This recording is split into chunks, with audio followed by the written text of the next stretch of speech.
Hey guys, welcome back to my channel. Today is such an exciting video because it is the top books of the year. I think this is the first one that I do, or did I do one last year?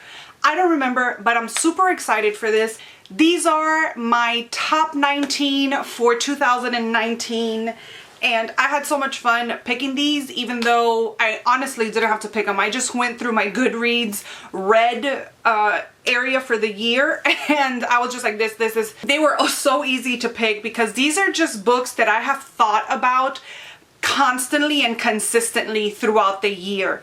These are books that just have made an impact, or that I just simply enjoyed, but mostly left an impact on me. So before we get into the nitty-gritty of all the books that I loved for the year, I do have a top 5, which I'm gonna leave towards the end because these 5 were like my favorite, probably have made it into my top books of all time. So I'm gonna leave those towards the end, but these 14 that I'm about to show you are in no particular order. I didn't like any one less or more. They are all just my favorites. So we're gonna start with those 14. So let's get into it. First book up is Verity by Colleen Hoover. This is a book that I didn't even have on my radar, but my booksie actually gifted it to me because she read it and she fell in love with it. And so she passed it along my way, and I can see why. I mean, when I finished this book, I was like, wow, it's equal parts dark, it's gory. I mean, when you first start this book, it's gory, and it has to do with this writer that actually gets hired to write out the continuation of a series because the writer that initially started this series fell ill, and so they hired her to write, but there's like mysteries and dark secrets behind all of this. It was just so good, and obviously it made it to my top 19, so it had to be good. Next, I'm gonna go into Pet Sematary by Stephen King. This year I was very slowly making my way through Stephen King's books.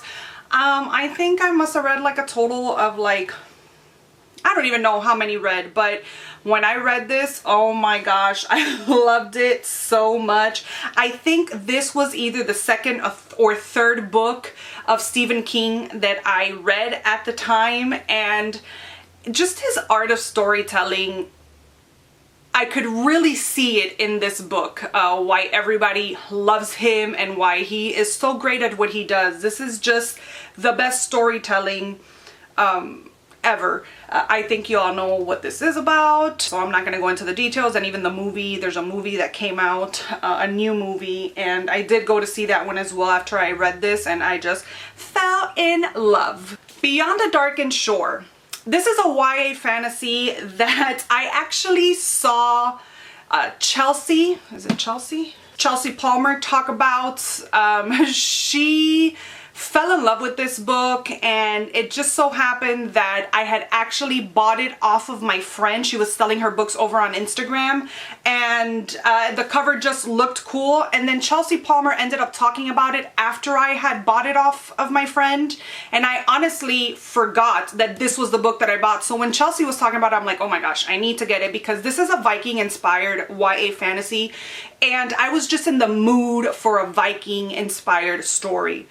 And lo and behold, I think it was like 2 days later, I ended up getting it in the mail, and I was like, oh my gosh, I can't believe it was the same book. I was obsessed with this book. So much so that when I was picking out the books, when I was taking them off the shelves after I had made my list and I came and I grabbed this one, I was like, I need to reread this because I want to have that feeling again of when I read this. This is a warrior girl that she has to defend her kingdom while her dad is away, and enemies to lovers kind of thing. It was just fantastic. This year I dived a little bit into romance, rom-com kind of books. I don't remember, I think I read 2 of them this year, and one of them made it into my favorites, and that is The Unhoneymooners by Christina Lauren. I loved this. It was such a good summer read. I read this by the pool. The cover to this just grabs me. I want to read more books by them. This was just a good old time.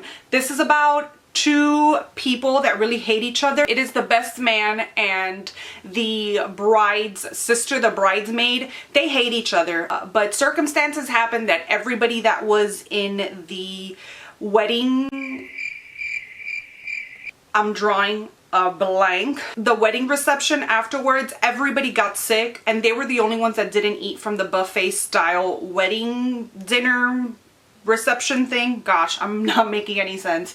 Anyways, they were the only ones that hadn't eaten from this buffet, and so everybody ended up getting sick, even the bride and groom, and they couldn't go on their honeymoon. So the two, Olive and Ethan, which are the names of the characters, decide to just go ahead and go. Again, they hate each other, and it was just a grand old time. It was funny, it was entertaining, enemies to lovers, and I have noticed this year that I just love enemy to lover story, and I think that's why this one and this one have made it onto my top 19, because that's what they are about. They're enemies to lovers, and it just tickles me. It tickles me and I like it so much. The next book has made it onto a lot of people's top books of the year, and it actually won Book of the Year for Book of the Month, and that is Daisy Jones and the Six.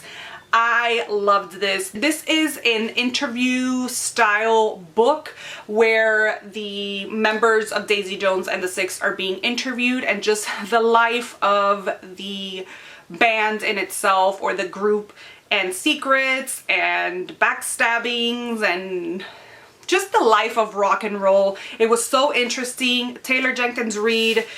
This was the year where I read a lot of Taylor Jenkins Reid, and I loved them all. I read One True Loves, and I was battling if I wanted to put One True Loves in this list because I loved it so much. I also read, actually I think last year I read The Seven Husbands of Evelyn Hugo, and I loved Taylor Jenkins Reid. Is just one of these authors that every time I end up reading one of her books, I end up 5-starring. But I picked this one as one of my top ones because it was incredible, and I did listen to the audiobook for this, which is a full cast, and it was just incredible. Next was a book that just got me by the cover and then by the synopsis, and then it just gripped me and I loved it so much, and that was Wilder Girls. I know you guys have heard me gush about this book. I mean, starting with this cover, it is just stunning. I hope I'm in focus this whole entire time because there's so many things stealing my show, but whatever. This is a post-apocalyptic kind of book. There are these girls, they are in this school for girls,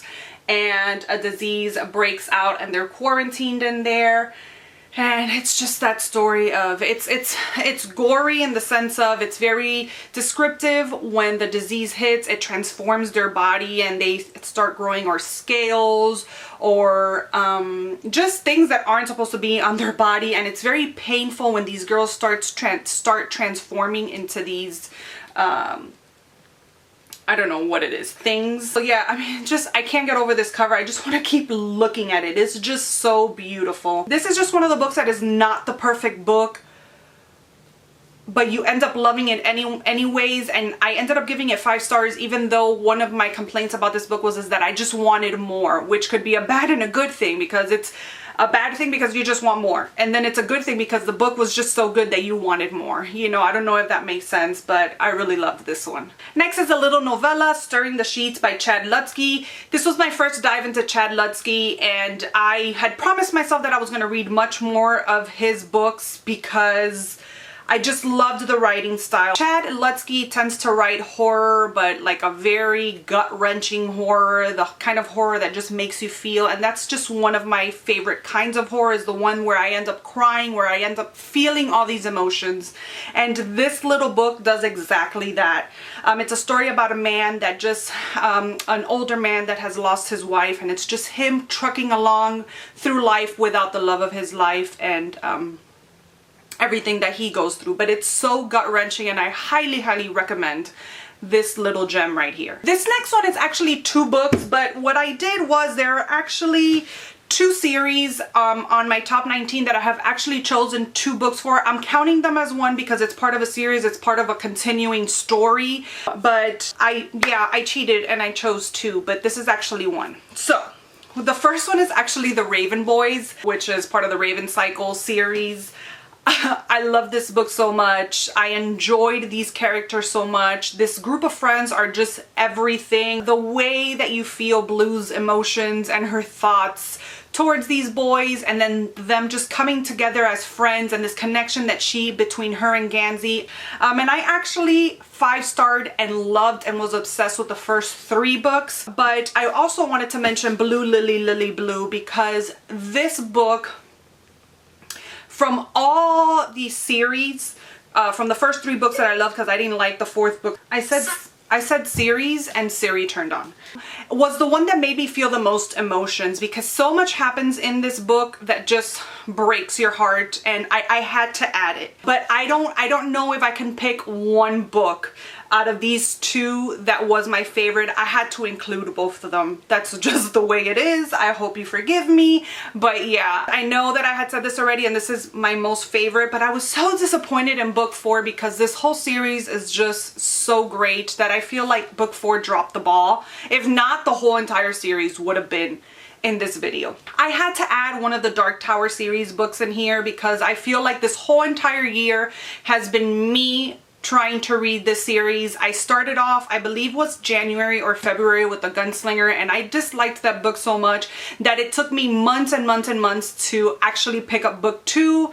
Book 2 was okay, then I picked up book 3 and it started increasing from there, and now I think it's just one of my favorite series. I still have to read the last 2 books, but Wizard and Glass is my absolute favorite. This is book 4 of the series, and I think I like this book so much because we really get to know Roland and his backstory.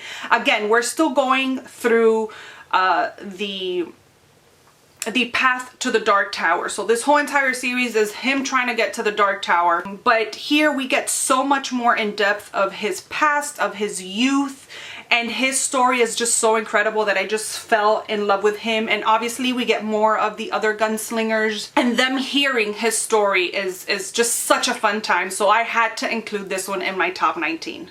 I have to keep like skipping over the top 5 because they're intermingled in this list, and I'm like looking for them. I'm like, no, that's part of my top 5, so we're not going to talk about that. Next we have Serve Cold, which is baffling to me because this is a short story collection and I'm not into short story. Stort shory. This is like the 3rd time that I say stort shory.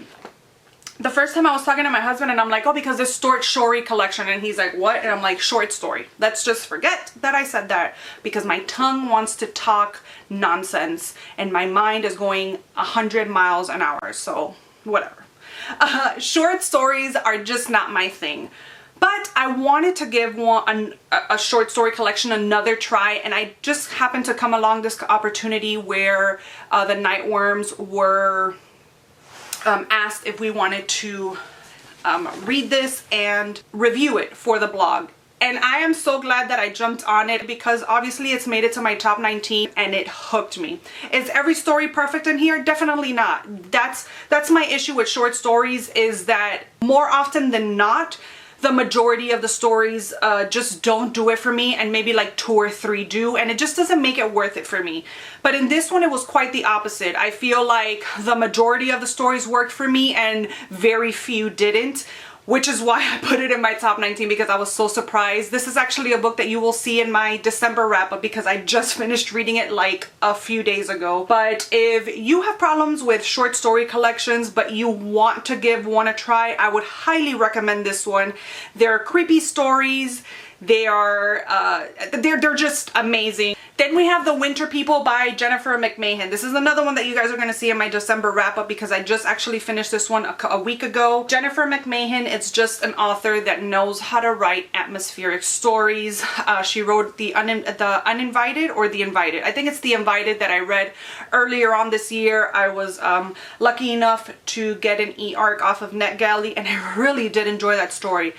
And I will say that I am so happy that I read that story first, because I feel like if I would have read this one first and then the other one, I would have been a little bit disappointed with The Invited, because this novel is just, it's almost perfection. This follows a group of characters in in the past and then in the present, so it's 2 timelines. It's just a story about grief and letting go when someone dies and not being able to, and taking drastic measures to bring that person back.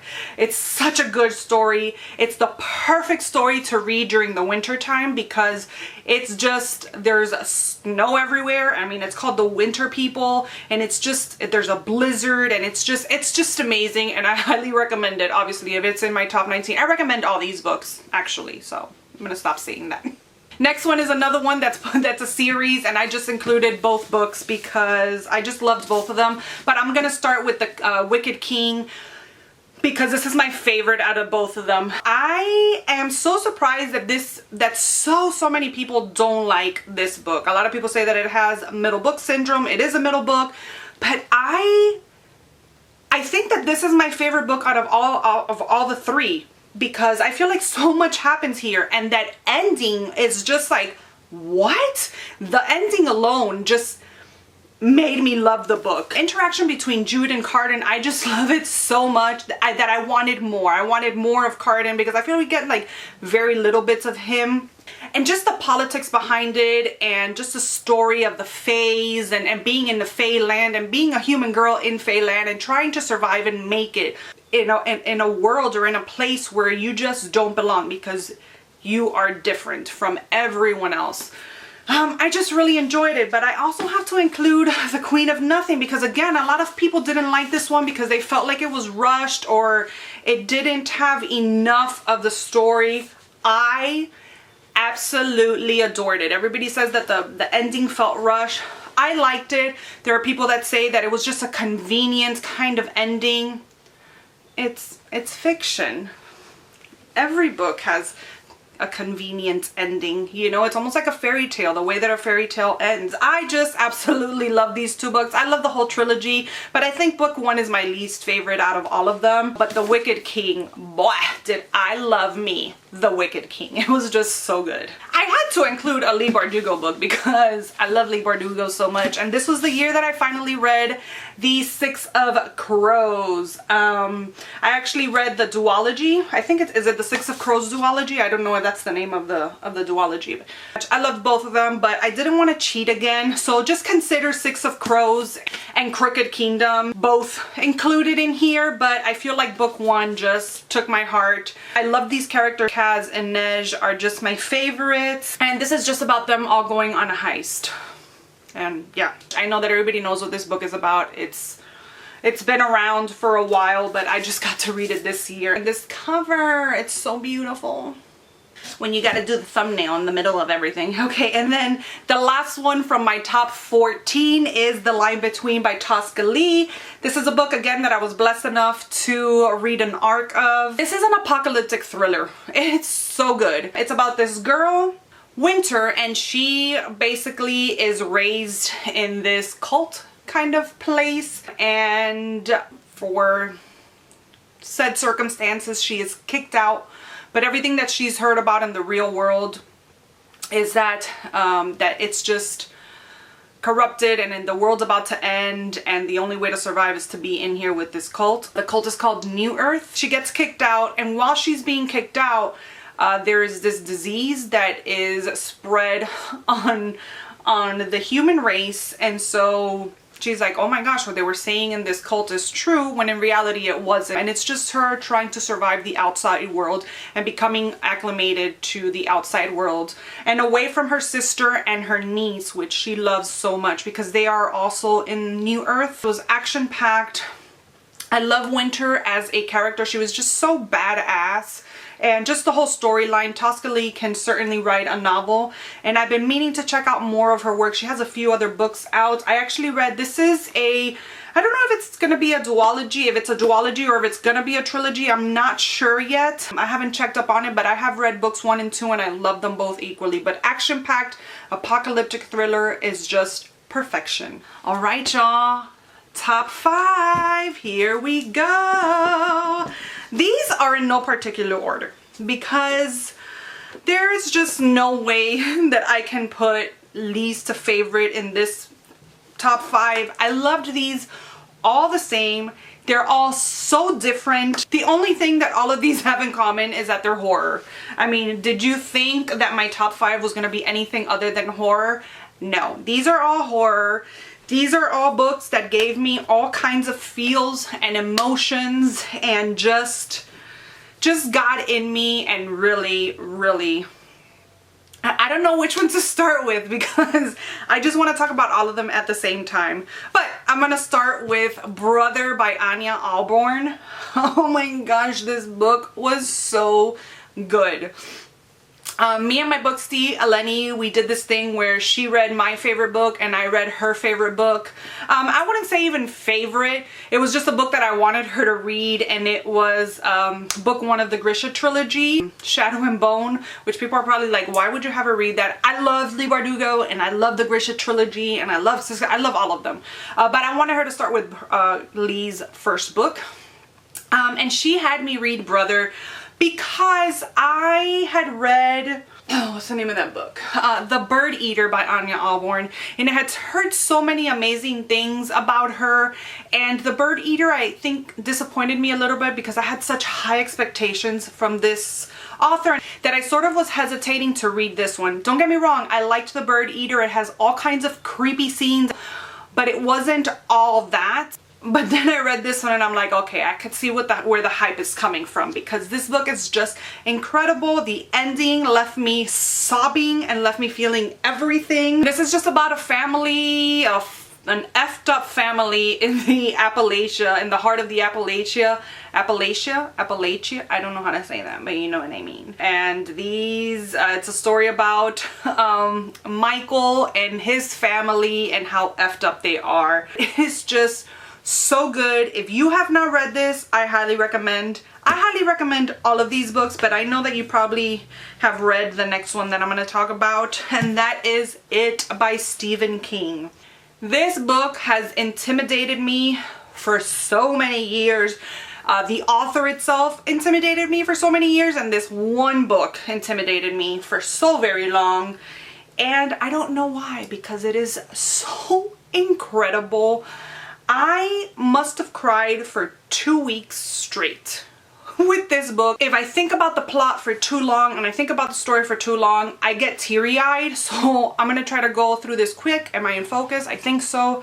It's so good. It's about a group of friends. I love stories that have a group of friends and a coming of age story of a group of friends is just, y'all know what this book is about. If you've watched the movies but you haven't read the book, please just read it. Just do it.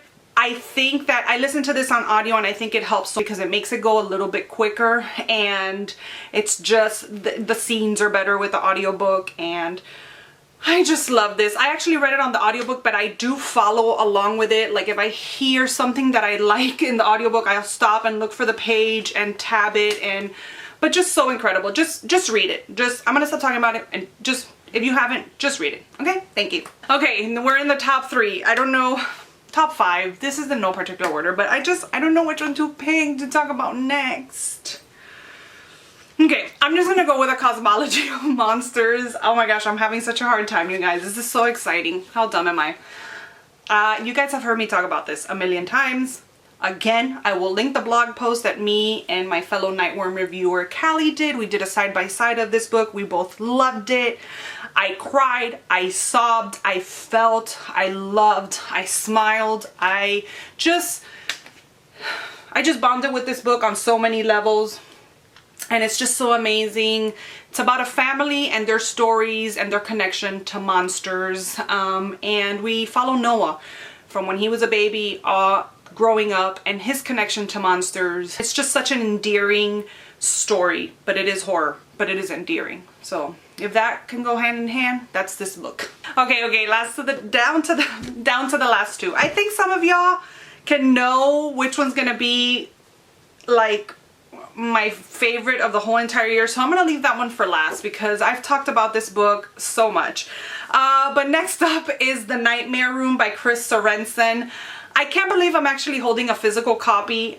This book surprised me so much. I actually had it as an ebook because there was a sale on it one time, and I've heard so many people rave about this book that I think it was like 99 cents maybe or something on Kindle. And I was like, you know what, I'm just gonna buy it. The cover looks good, everybody loves it, I'm just gonna get it. My only thing is that I'm not a huge, I've said this before, I'm not a huge lover of haunted house stories, and that's what this was, but it was so good. I was so glad that I read it. And I actually went on Twitter and was like, I talked about this book and I was like, this is one of my favorites of the year.